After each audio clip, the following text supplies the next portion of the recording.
అనగనగా ఓ ఊర్లో ఒక పొట్టి పిచ్చుక ఉండేది. అదేం చేసింది?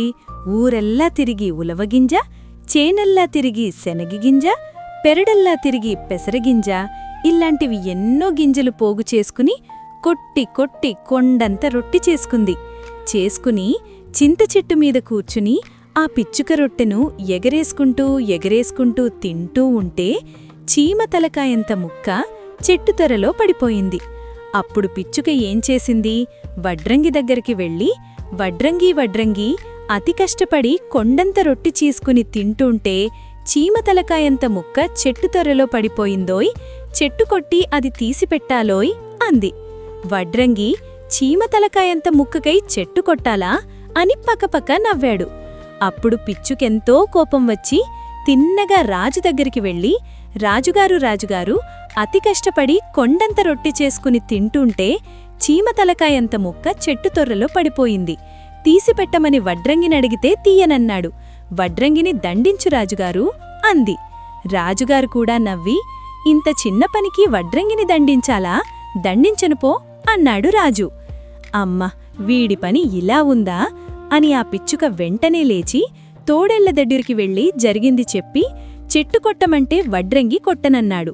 వడ్రంగిని దండించమంటే రాజు దండించలేదు. రాజుకు ఉద్యానవనం అంటే ఎంతో ఇష్టం, అది పాడు చెయ్యండి తోడేళ్ళు అంది. ఈ చీమ తలకాయంత రొట్టె ముక్కకి చక్కటి రాజుపూలతోట పాడు చేస్తామా? చాలుపో అన్నాయి తోడేళ్ళు. అమ్మ, వీటమ్మ కడుపుకాల, ఈ వెధవ తోడేళ్లకు ఇంత తెగులా అని ఆ పిచ్చుక ఏం చేసింది? బోయవాడి దగ్గరికి వెళ్ళి, బోయవాడు, చీమ తలకాయంత రొట్టె ముక్క చెట్టు తొరలో పడిపోయింది, తీయమంటే వడ్రంగి తీయలేదు, వడ్రంగిని దండించమంటే రాజు ఆ పని చెయ్యలేదు, రాజు పూలతోట పాడు చెయ్యమంటే తోడేళ్లు పాడు చెయ్యలేదు, తోడేళ్ల కాళ్ళు విరక్కొట్టుబోయేవాడు అంది. ఇదంతా విని బోయేవాడు, ఈపాటి భాగ్యానికి చెంగుచెంగని గెంగ్తే తోడేళ్ల కాళ్లను విరక్కొట్టనా? బాగనే ఉంది, వెళ్ళు అని పంపేశాడు.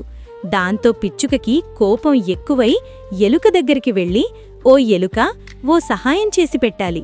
చీమ తలకాయంత రొట్టెముక్క చింట చెట్టు తొరలో పడిపోతే తీయమంటే వడ్రంగి తీయలేదు, వాడిని దండించుమంటే రాజు ఆ పని చెయ్యలేదు, రాజుగారి పూలతోటను పాడు చెయ్యమంటే తోడేళ్లు పాడు చెయ్యలేదు, తోడేళ్ల కాళ్ళు విరక్కొట్టమంటే బోయవాడు విరక్కొట్టలేదు, బోయవాడు చెప్పులు కొరికి పాడు చెయ్యి ఎలుక అంది.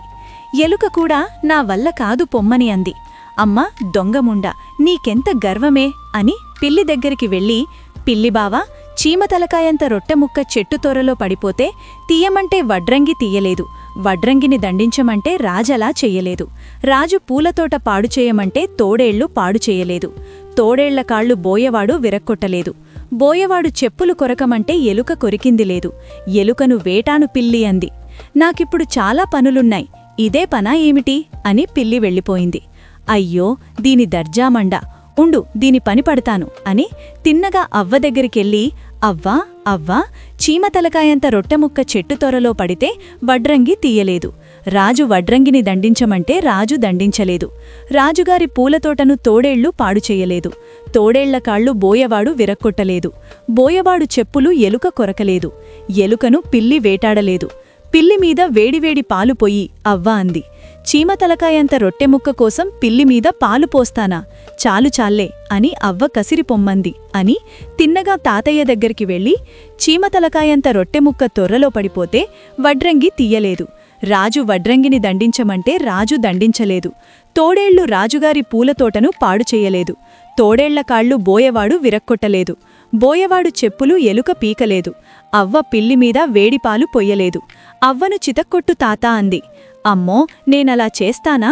చెయ్యను, పో అన్నాడు తాత. ఓహో, నీకింత గర్వమా? సరే అని ఆ పిచ్చుక ఏమి చేసింది? గబగబా ఆవు దగ్గరికెళ్ళి, ఆవు పిన్ని, చీమతలకాయంత ముక్క చెట్టు తొర్రలో పడిపోతే వడ్రంగి తీయలేదు, రాజు వడ్రంగిని దండించలేదు, రాజు పూలతోట తోడేళ్లు పాడు చెయ్యలేదు, తోడేళ్ల కాళ్ళు బోయవాడు విరక్కొట్టలేదు, బోయవాడు చెప్పులు ఎలుక కొరకలేదు, ఎలుకను పిల్లి వేటాడలేదు, పిల్లిమీద అవ్వ వేడిపాలు పొయ్యలేదు, తాత అవ్వను చితక్కొట్టలేదు, తాత పాలు తీయడానికొచ్చినప్పుడు ఫెడీమని తన్ను అంది. అబ్బే, నేనలా చెయ్యను సుమా అంది ఆవు. అప్పుడు పిచ్చుక విచారిస్తూ, ప్రొద్దున్నే లేచి ఎవరి ముఖం చూశానో ఎవరినడిగినా ఏమీ చెయ్యనంటున్నారు, ఎలాగో అని ఏడుస్తూ కూర్చుంది. ఇంతలో ఓ ఈగ ఆ దారిన వెడుతూ, ఏం పిచ్చుక ఏడుస్తున్నావంటే పిచ్చుక జరిగినదంతా చెప్పి ఉపకారము చేసి పెట్టమంది. అప్పుడు ఈగ ఏం చేసింది, వెంటనే వెళ్లి ఆవు చెవిలో దూరి నానా అల్లరి చేసింది. ఆవు ఆ బాధ భరించలేక తాతని తన్నింది. తాతకి కోపం వచ్చి అవ్వని చితక్కొట్టాడు. అవ్వకు ఒళ్ళు మండి పిల్లిమీద వేడిపాలు పోసింది. పిల్లి కోపం కొంది ఎలుక వెంటపడింది. ఎలుక భరించలేక బోయవాడు చెప్పులు కొరికింది. బోయవాడు ఆ కోపం తీర్చుకోవడానికి తోడేళ్ల కాళ్లను విరక్కొట్టలేదు. తోడేళ్లు కోపంచేత రాజుగారి తోటను పాడుచేశాయి. రాజుకి బుద్ధి వచ్చి వడ్రంగిని శిక్షించాడు. వడ్రంగి చచ్చినట్టు చెట్టును నరికి తొర్ర తవ్వి ఆ చీమతలకాయంత రొట్టెముక్కన తీసి పిచ్చుక చేతిలో పెట్టాడు. పిచ్చుక మళ్లీ ఎగరవేసుకుంటూ ఆ రొట్టెముక్కను కమ్మగా తిన్నది.